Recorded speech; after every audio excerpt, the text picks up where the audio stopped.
Saturday morning dawned bright and cloudless, perfect pool weather. Marcus arrived at his warehouse at 6 a.m., parking in his usual spot near the back entrance. By 8:30, the first HOA residents began arriving, momentarily pausing at the new towing signs before dismissing them and parking anyway. At 9 a.m., Marcus watched from his office window as a young couple in matching Oak Ridge community t-shirts removed one of his towing signs and leaned it face down against the fence. That was all the confirmation he needed. At precisely 10 a.m., as the pool officially opened and his lot reached capacity with 34 unauthorized vehicles, Marcus made the call. Within 15 minutes, 3 Eagle towing trucks arrived and began efficiently removing cars, starting with those blocking the loading dock. The first hint of chaos came at 10:45 when a teenager ran into the lot, frantically looking for his parents' SUV that was already halfway to the impound yard. By 11:30, a crowd had gathered, some people on phones, others confronting the tow operators who calmly pointed to Marcus's office. Patricia Wilkins arrived at 12:15, her face flushed with anger that deepened when she saw Marcus calmly drinking coffee on a folding chair he'd set up near the entrance to his building. "You can't do this," she shouted, storming toward him with her phone recording. "These are families just trying to enjoy their holiday weekend." Marcus sipped his coffee. "Families trespassing on clearly marked private property," he corrected, nodding toward the signs. "The same property your association has been illegally using for 2 years without permission or compensation." A small crowd gathered around them, angry parents, confused teenagers, and curious onlookers. Patricia played to her audience. "This is exactly the kind of anti-community behavior we've come to expect from commercial interests," she announced loudly. "This man would rather see children disappointed than share his empty parking lot." Marcus stood slowly and addressed the crowd directly. "Your HOA president has been lying to you," he said calmly. "They never had permission to use this lot. They installed signs without authorization. They ignored a formal cease and desist letter last week." He gestured to the building behind him. "This is my business, not public property. Would any of you want strangers parking in your driveways without permission?" The mood shifted perceptibly as residents began questioning Patricia. One man, holding a towel-wrapped toddler, stepped forward. "You told us at the last meeting that all overflow parking was properly arranged with local businesses." Patricia's composure cracked. "We had a verbal agreement with the previous board." "Liar." The shout came from an elderly man pushing through the crowd. "I was on the previous board for 8 years. We never made any arrangements with this property. That's why we built the satellite parking lot 3 blocks over." Marcus hadn't anticipated this alley. The man introduced himself as Howard Barnes, former HOA treasurer. "They closed the satellite lot last year and sold it to a developer to boost the association's finances," Howard explained loudly. Patricia didn't want to admit they'd eliminated proper overflow parking. The crowd's anger redirected toward Patricia, who retreated to her car amid calls for an emergency association meeting. Marcus distributed printed maps to the towing company's location and a breakdown of the fees. $175 for the tow, $50 per day for storage. By Monday, the story had spread throughout Oak Ridge.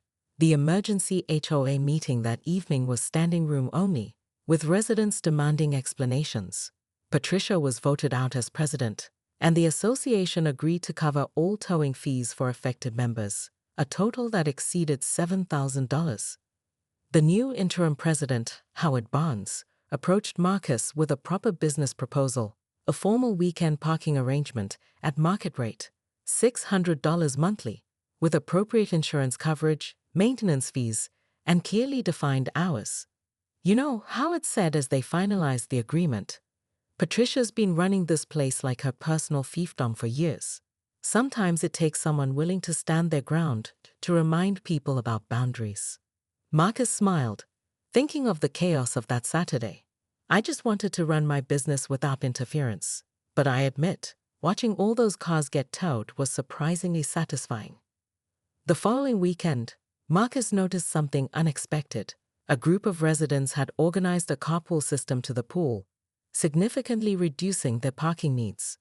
Others had rediscovered the joy of walking the short distance from their homes rather than driving 2 blocks. Marcus Chen sipped his coffee as he swerved to avoid yet another pothole on the highway. His delivery truck sat abandoned on the shoulder a mile back, smoke still billowing from under the hood. This Monday was already testing his patience, and it wasn't even noon.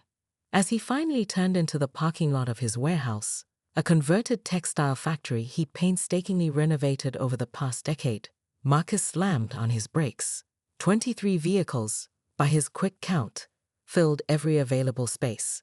Minivans with cartoon family stickers, SUVs loaded with pool noodles, even a convertible with a surfboard strapped awkwardly to its trunk. "What the hell?"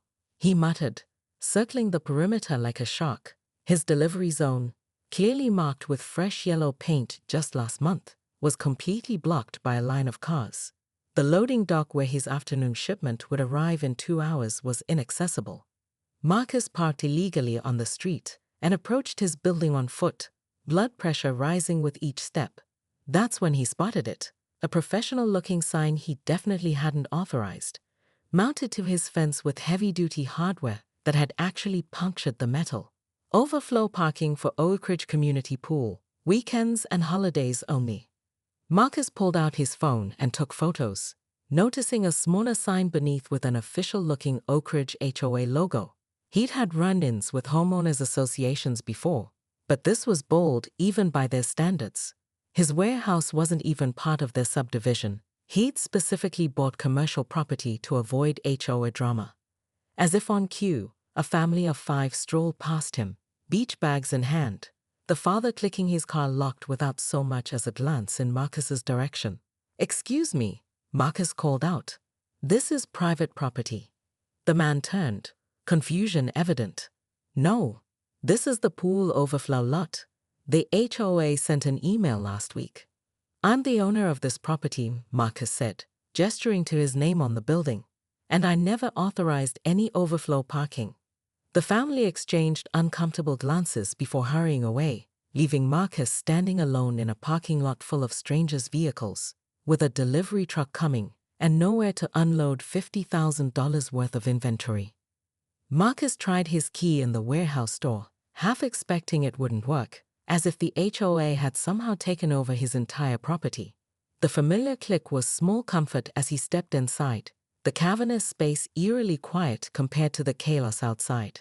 His phone buzzed, a text from his logistics manager, Eliza. "Truck ETA 90 mins, all set for unload?" Marcus took a deep breath and typed back, "Slight issue with parking lot. Working on it." Slight issue was the understatement of the year. He walked through the warehouse to his office, a converted foreman's station with windows overlooking both the main floor and the parking lot. From this vantage point, he could see 3 more cars pulling in, drivers nonchalantly ignoring the private property signs that had apparently been rendered meaningless by the HOA's newer, shinier placards. He dialed the non-emergency police line, tapping his foot impatiently as he waited. When he finally got through, the dispatcher's response was disheartening. "Sorry, sir, but this sounds like a civil matter. We don't tow vehicles from private property without the property owner having proper signage and a contract with a towing company." "But they're trespassing," Marcus insisted. "Do you have no trespassing signs posted? Towing warning signs with the name and number of your contracted tow company?" Marcus had to admit he didn't. His normal private property and customer parking only signs had seemed sufficient until now. "I'd suggest documenting everything, contacting the HOA directly, and looking into getting proper towing signage," the dispatcher advised before ending the call. Marcus slammed his phone down harder than intended. The second call, to the city's code enforcement office, was equally frustrating. Yes, the HOA needed permission to install signs on his property. No, they couldn't do anything about it today. Yes, he could file a formal complaint that would be reviewed within 10 business days. Through his office window, Marcus watched as a group of teenagers piled out of a sedan, laughing as they grabbed pool floats from the trunk. One boy jumped onto the hood of another car, setting off its alarm, which blared for 30 seconds before being silenced by a remote key. Nobody seemed to care that they were on someone else's property. His intercom buzzed, the front entrance. "Mr. Chen?" It was Dina, his receptionist, sounding confused. "There's a woman here asking where she can rent chairs for the pool.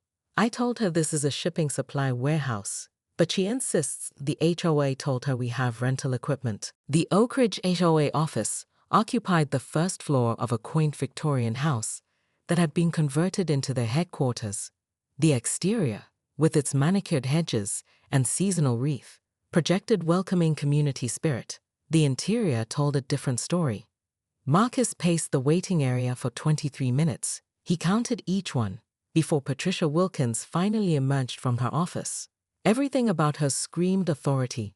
The crisp pantsuit, the pearl necklace that she absently touched during conversations, and the perfectly maintained silver bob that didn't move when she walked. "Mr. Chen," she said, extending a hand with a smile that didn't reach her eyes. "I understand you have concerns about our community parking arrangement."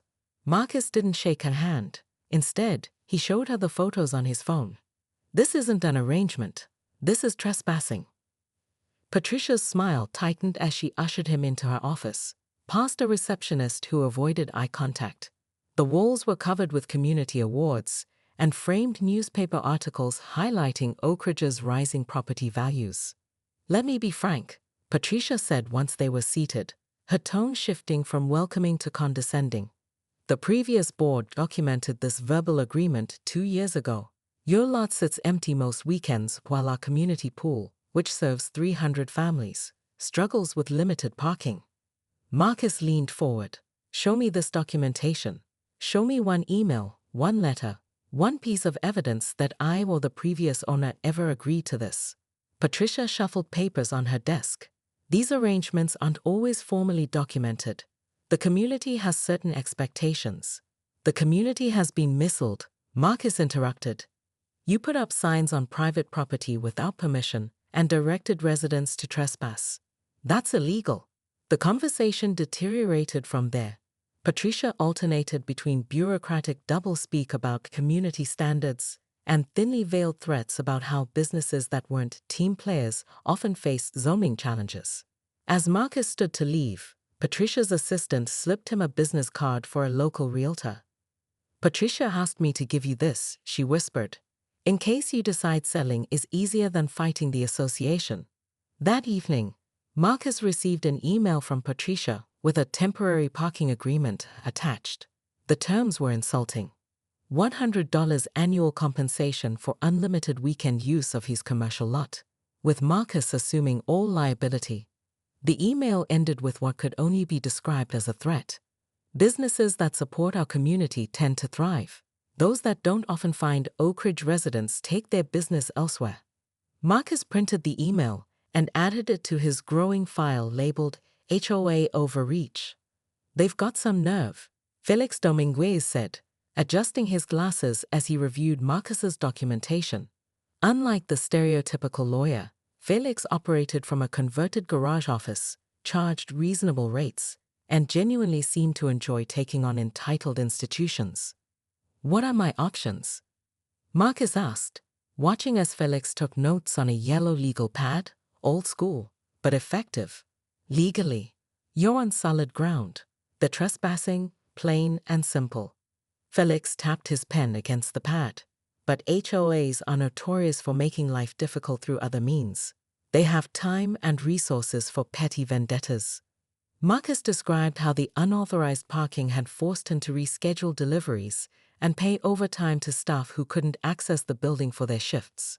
"I can't afford to just let this continue." They spent the next 2 hours crafting a strategy that was both legally sound and unlikely to result in extended community warfare. Felix drafted a cease and desist letter, carefully worded to be professional yet firm.